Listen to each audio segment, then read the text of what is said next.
Իշխանության և պատվի խորհրդանիշ, գույն, որը հասու էր միայն ընտրյալներին։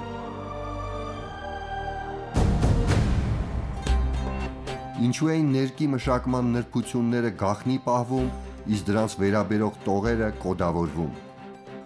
Որն էր վերջի վերջո թագավորական ծիրանի կոչվող գույնը, և արդյոք այսօր մենք կարողանում ենք այն ստանալ։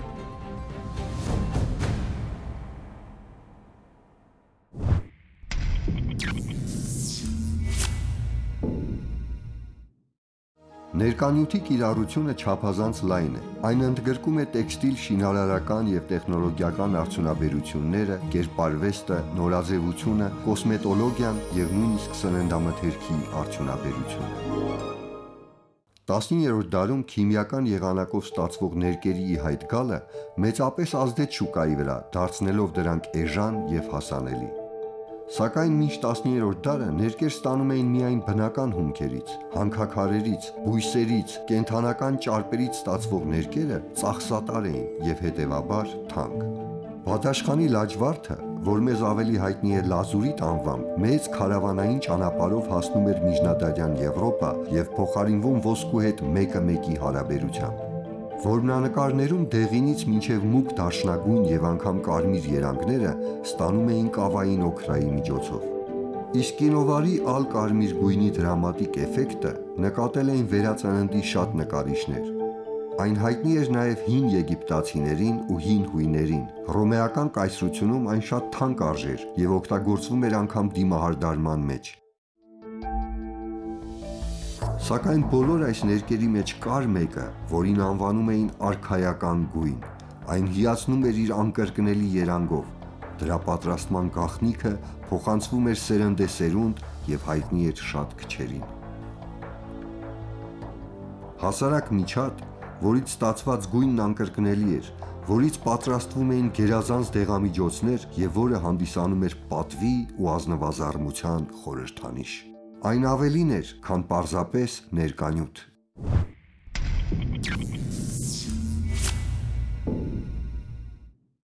Որդան կարմիրի մասին շատ է խոսվել, չնայած դրան, այդ զարմանալի միջատի մասին պատկերացումները մեծամասնության մոտ սահմանափակվում են զուտ միայն ներկանյութ լինելով։ Սակայն արարատյան որդանի պատմությունը շատ ավելի ճյուղավորված է, իսկ տարածվածությունը շատ ավելի լայն, քան պատկերացնում ենք։ Բայց նախ դիմենք պատմական աղբյուրներին։ Արաբ պատմիչների մոտ որդան կարմիրը հիշատակվում էր որպես կիրմիզ, արարատյան որդից պատրաստված ներկ, որն օգտագործել են թելեր ներկելու համար և որը վերավաճառվում էր ողջ աշխարհով մեկ։ Կարմիր թելերի մասին նշում է նաև Ասորեստանի թագավոր Սարգոն II-ը իր Քրիստոսից առաջ 8-րդ դարում թողած արձանագրության մեջ, նկարագրելով դրանք որպես թանկ ռազմավար, բերված արարատյան թագավորությունից։ Հովհաննես B. Կարպեցի կաթողիկոսը վերջինն էր, ով իր կնիքի համար օգտագործեց որդան կարմիրը։ Դրանից հետո այդ ավանդությունը կարծես վերացավ և մեր այժմյան կաթողիկոսը փորձում է կրկին վերադառնալ հին արմատներին։ Իսկ Քսենոֆոնը իր Անաբասիսում գովում է մեր երկրի ոչ միայն գինին ու գարեջուրը, այլև մաշկի խնամքի պարագաների բույրը, որի գաղտնիքը հայտնի էր միայն հայերին։ Որդան կարմիրը ոչ միայն եղել է ներկ, այլ նաև եղել է դեղամիջոց, որովհետև ինքը այդ բանի դրան հանել են էքստրակտներն են պատրաստել այն բանից միջատից, որը գտնվում էր հորմոնալ, կասենք սեքսուալ, ամենալարված վիճակում, այսինքն բեղմնավորման և նոր սերունդ արտադրման, և դա օգտագործում է տարբեր հիվանդությունների, հատկապես կանանց արյունահոսությունների ժամանակ և կոսմետոլոգիայում է օգտագործվել իբրև հորմոնալ։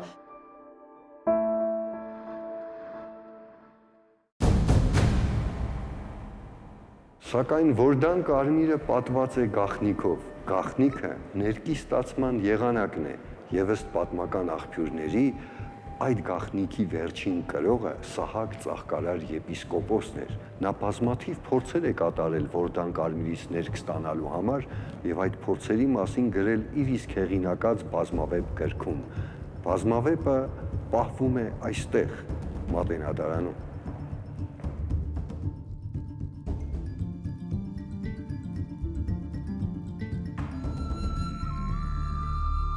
Հետաքրքիր է, որ բազմավեպից պակասում են հենց այն թերթերը, որոնք պատմում են Վորդան Կարմիրի պատրաստման նրբությունների մասին։ Դա վկայում է, որ այդ գաղտնիքը Վորդան Կարմիրի պատրաստման դարեր շարունակ աչքի լույսի պես պահել են։ Ես համոզված եմ, որ հենց դրա համար են պոկել այս թերթերը, որ այդ գաղտնիքը պահպանվի։ Սակայն բարեբախտաբար ձեռագրերի ուսումնասիրության արդյունքում պարզվում է, որ Սահակ եպիսկոպոսը միակ հեղինակը չէ, ով գրի է առել Վորդան ներկի պատրաստման նրբությունների մասին։ Մատենադարանում գտնվեցին այլ ձեռագրեր, որոնք նույնպես խոսում են Արարատյան որդի մասին։ Մենք պատրաստում ենք եւ մեր ավագ գիտաշխատող Մատենադարանի Արմեն Սահակյանը պատրաստում է իր օգնականների իհարկե միջոցով պատրաստում է այսպիսի դեղամիջոցներ, որոնք օգտագործում են իբրև բալասաններ, իբրև թեյեր, իբրև լոսյոններ, կոսմետոլոգիական հատկապես ուղղվածություն ունեն։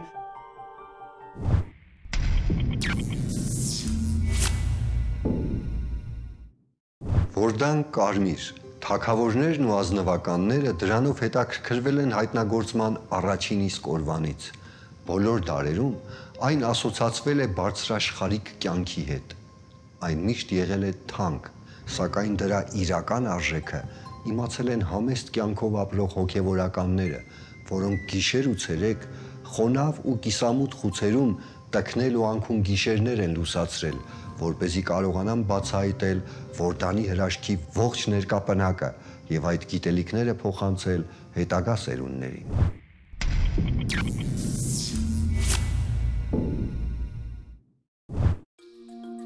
19-րդ դարի սկզբներին Երևանի նահանգը Ռուսաստանին միացվելուց հետո ռուսները հետաքրքրություն են ցուցաբերում Վորդան Կարմիրի հանդեպ։ Հայկական մարզի պետին հանձնարարվում է հայոց կաթողիկոսից Սահակ եպիսկոպոսի համար թույլտվություն ստանալ, որպեսզի վերջինս կազմակերպի որդերի հավաքման եւ ներք ստանալու գործընթացը։ Սահակ Ծաղկարարը նույն բազմավեպում, որը մենք տեսանք Մատենադարանի պահոցում, գրում է, որ ռուսական կառավարությունը նրան արժանացրել է ամետիստյա մատանու եւ նշանակել ամսական 200 ռուբլի ցմահ թոշակ։ Սակայն հասկանալի է, որ այդ պարգևին նա արժանացել է ոչ թե Վորդան Կարմիրի հավաքը կազմակերպելու, այլ այն վարպետության համար, որով նա կարողացել է միջատից դուրս բերել հարկավոր ներկը։ Բայց ռուսներին հետաքրքրում էին Վորդանի ոչ միայն գունային հատկանիշները, ցարական կառավարությունն ուներ հավաստի տեղեկություններ, որ այդ փոքրիկ միջատից կարելի է ստանալ զարմանալի պարագաներ, որոնք յուրահատուկ էին իրենց տեսակի մեջ եւ նմանօրինակը չունեին ողջ աշխարհում։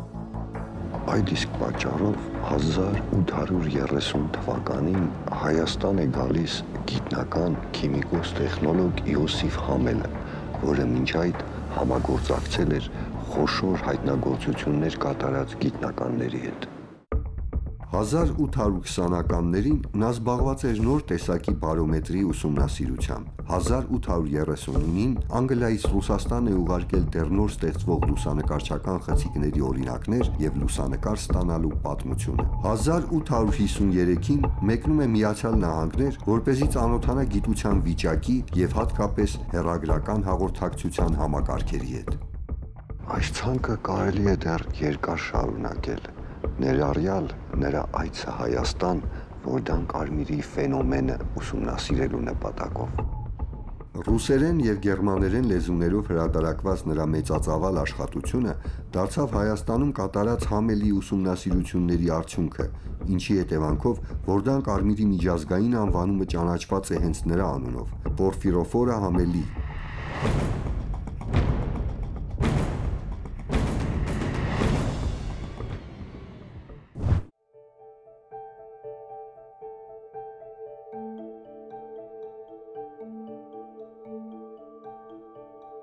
Ես նստած եմ Մատենադարանի ավագ գիտաշխատող Արմեն Սահակյանի աշխատանքային սեղանի առջև։ Նա, Որդան Կարմիրից, նաև այլ բազմաթիվ բնական միջոցների յուղերի համադրմամբ ստացել է ապշեցուցիչ ներկեր, բազմաթիվ երանգներով, դեղամիջոցներ, կոսմետիկ պարագաներ, լոսյոններ, ըմպելիքներ, բայց որպեսզի մենք Որդան Կարմիրի հետ, այդ միջատի Որդան Կարմիրի հետ անմիջականորեն շփվենք, այցելենք արգելավայր, որը գտնվում է Արարատյան հարթավայրում։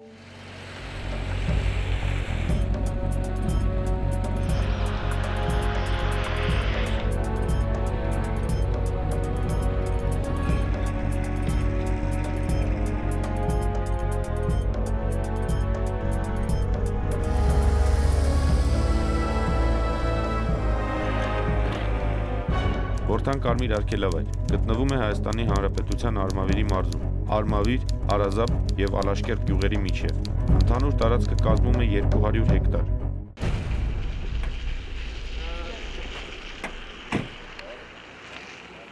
Ղազար Փարպեցին Արարատյան դաշտավայրի այս մասը անվանում է որպես օգտաբեր վայր եկամուտի և շքեղության սիրահարների համար։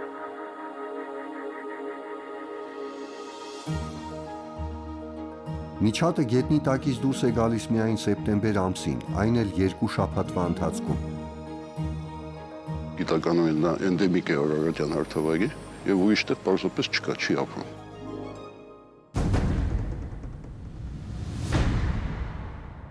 Իրոք սա լայն տարածված է հին ժամանակներից։ Կոնկրետ մենք Վիզանտիայի մասին կարող ենք ասել մեկ թագավորների մասին, մինչև այդ ռոմեական կայսրության, բյուզանդական կայսրության ժամանակներից դա օգտագործվել է և արտահանվել է ամբողջ միջերկրածովային ռեգիոնում և նույնիսկ Եվրոպա դեպի հյուսիս։ Մինչև 19-րդ դարը մոտ 10,000 հեկտար տարածք ծածկված է եղել որդանախոտով և այդ ահռելի տարածքից հավաքվել է մեծ քանակությամբ որդան, սակայն խորհրդային շրջանում հողերի աղազերծման և դրանք վարելահողերի վերածման հետևանքով մնաց ընդամենը 2%-ը, 200 հեկտար։ Այնտեղ, որտեղ որ չկա այդ աղուտը, չկա այդ բույսը, չկա այս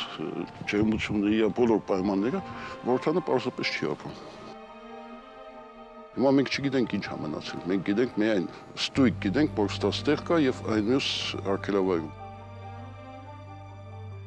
Իսկ այս մազապուրտ 200 հեկտարը հաջողվում է պահպանել դժվարությամբ, քանի որ երբեմն տեղի անասնապահների անփութության պատճառով անասունները կարող են հայտնվել արգելավայրում և անհոգ որոճալ որդանի համար կենսական անհրաժեշտ ծիծաղոտը, էլ ավելի քչացնելով Կարմիր գրքում գրանցված միջատի գոյատևման շանսերը։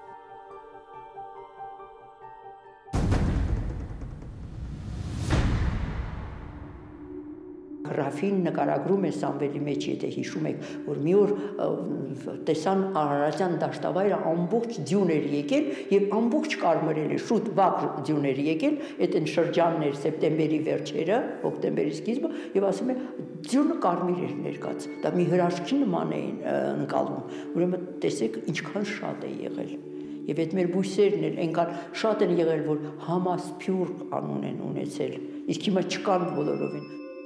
Որդան Կարմիրն էլ շատ քիչ է մնացել, տեղավայրերը գրավում են անձնական կամ ուրիշ պետական մարմինների կողմից, այդ փոքրիկ Արարատյան դաշտի մասը, որը կարող է հիմա դառնալ մի արգելանոց պետք է դառնա։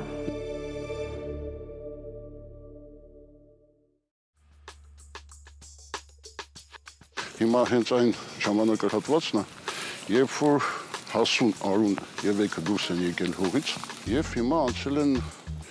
բազմացման պրոցեսին։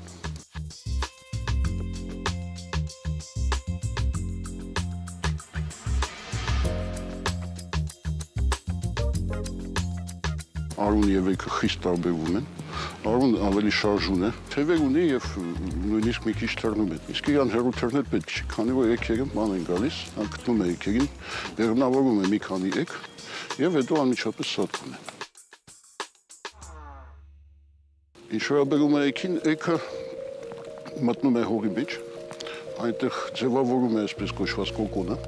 որի մեջ ձվադրում է ինչքան հիշում եմ մինչև 1000 հատ եւ սատկում է եւս։ Այսպեսով այդ հասունները իրենց ֆունկցիան կատարել են եւ դրանով վերջացնում են իրենց կյանքի ցիկլը։ Գարնանը դուրս են գալիս փոքր թրթուրներ, որոնք ծրվելու նպատակով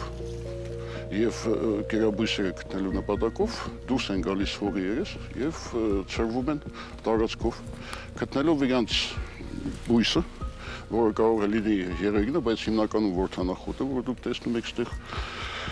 կպնում է դրան եւ սկսում է ծծել նրա հյութը։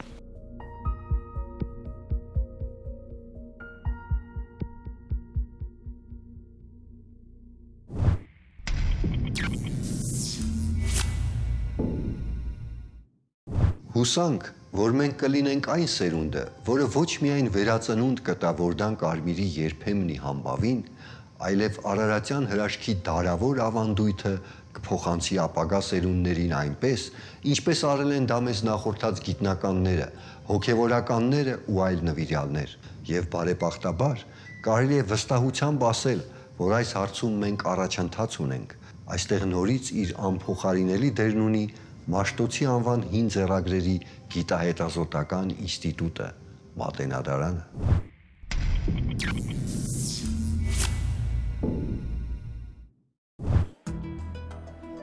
Միջնադարյան ձեռագրերի ուսումնասիրմամբ եւ վերծանմամբ շուրջ 20 տարի է զբաղվում է Մատենադարանի ավագ գիտաշխատող բժիշկ բուսաբույժ Արմեն Սարգսակ Սահակյանը։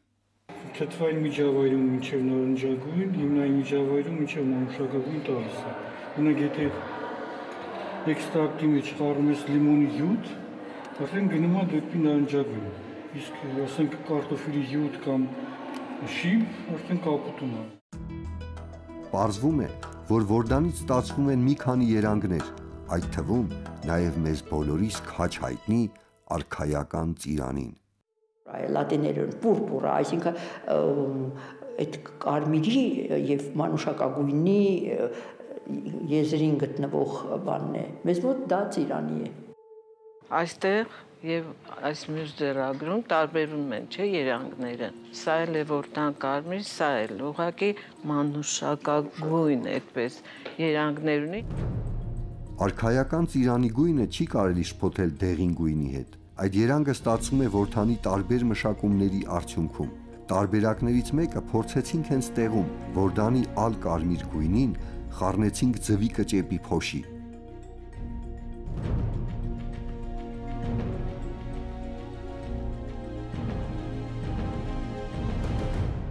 Ահա այսպիսի երանգ է ունեցել արքայական ծիրանին։ Տեսեք ինչքան Որդան Կարմիր կա։ Հիմիկվա Որդան Կարմիրը, որ ստանում եք, տարբերվում է այն ժամանակվա Որդան Կարմիրից, թե չէ։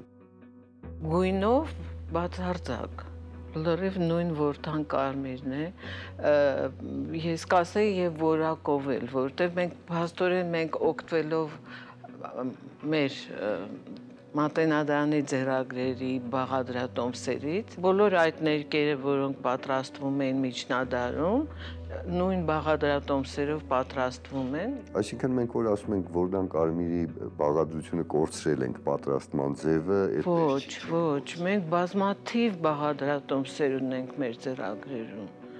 Մեր ձեռագրերը անսպառ աղբյուր են գիտելիքի եւ հետազոտվում են, ճիշտ է, բայց էլի շատ կա հետազոտելու բան։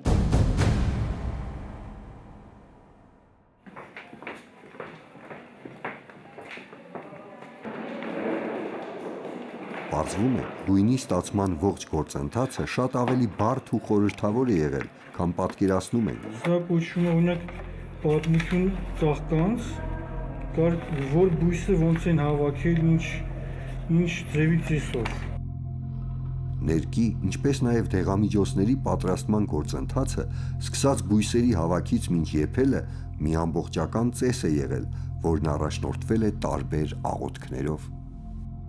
Որտեղ էստեր Աստված Արիչյանն արածած, որ ինչ այս մարդը ստեղծեցի, խափվեց, ոցից եւ այլն, նա ինչ ամբողջ մի հատ էս է գնում, հետո տվեցի Ժշկելու ժամանակ։ չէ, կոնկրետ բույս հավաքելու։ Բույս հավաքելու։ Այսինքն բույս հավաքելուց աղոթք են ասել հավաքել։ Աղոթք ձեզ։ Օրինակ, ղրմըզ, այսինքն որտանաներ կեփելու համար գրված է. նյութերն ավելացնելու եւ խառնելու արանքում 2 անգամ հայր մեր աղոթքն ասա։ Ըստ պարոն Սահակյանի, սա անհրաժեշտ էր, քանի որ երանգը ճշգրիտ ստացվում էր հենց այդ, այսինքն 2 անգամ հայր մերն աղոթելու ժամանակային դադարը պահպանելիս։ Ընդհանրապես ժամանակի առումով 2 հայր մեր մտքում տասը այդքան ժամանակ եփի։ Եվ օրենք հայր մերը եթե ասում ես, քանի րոպե, 2 րոպե պետք է եփի, ավել պակաս։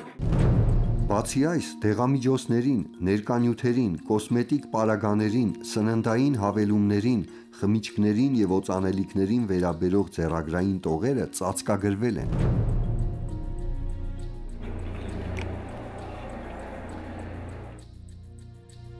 Գնում է սովորական հայկական տարը, ու հետո սկսում է փոխել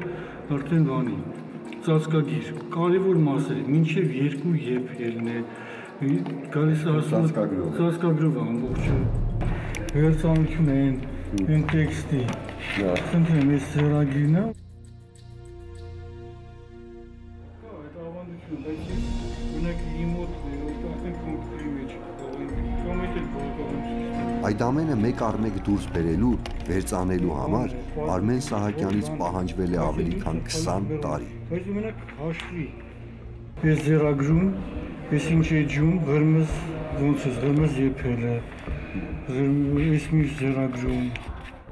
Միջնադարյան բուսական եւ կենթանական ծագմամբ տեղատոմսերով պատրաստված հյութերն ու քսուկները բուժել են այնպիսի հիվանդություններ, որոնք անգամ մեր օրերում լուրջ մարտահրավեր են տեղագործների համար։ Ալկոհոլիզմի բուժումներին, ասում միջնադարում, ոնց չէ, կա այսպես դուր թող խմի, ասում են զզվի, փախնի, ու բա հետաքրքիր չի, այդքան մարդիկ տարապեն։ Իսկ որտեղ կարելի է օգտագործել։ Շատ, հենց ունակ շաքարային դիաբետոս համանտակ էլի օգտագործվել է։ Այս ամենն իմանալուց հետո արքայական կոչվող բալասանը փորձելու գայթակղությունը շատ մեծ էր։ Իմ ձեռքում գաղտնազերծված բաղադրատոմսով եւ թորման հատուկ եղանակով պատրաստված արքայական ըմպելիքն է, այն պահպանել է արքաների երիտասարդությունն ու առույգությունը։ Փորձենք։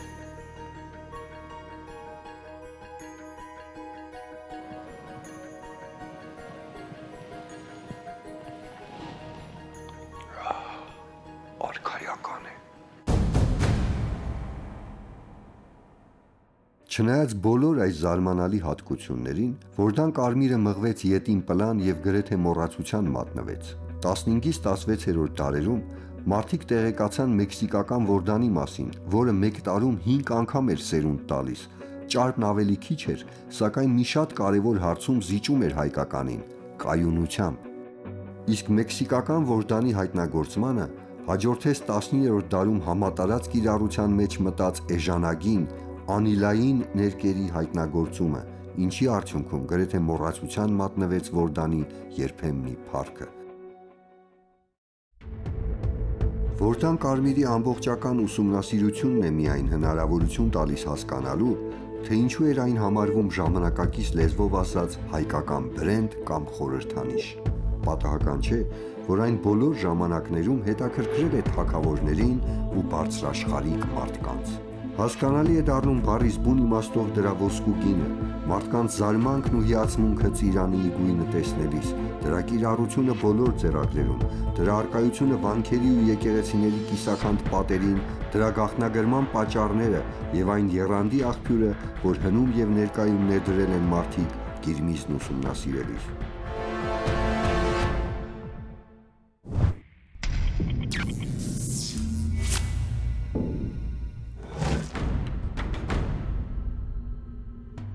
Լարախաղացություն, արտասովոր ու համարձակ արվեստ, որի շուրջ կարծիքների մեծ բախում կա։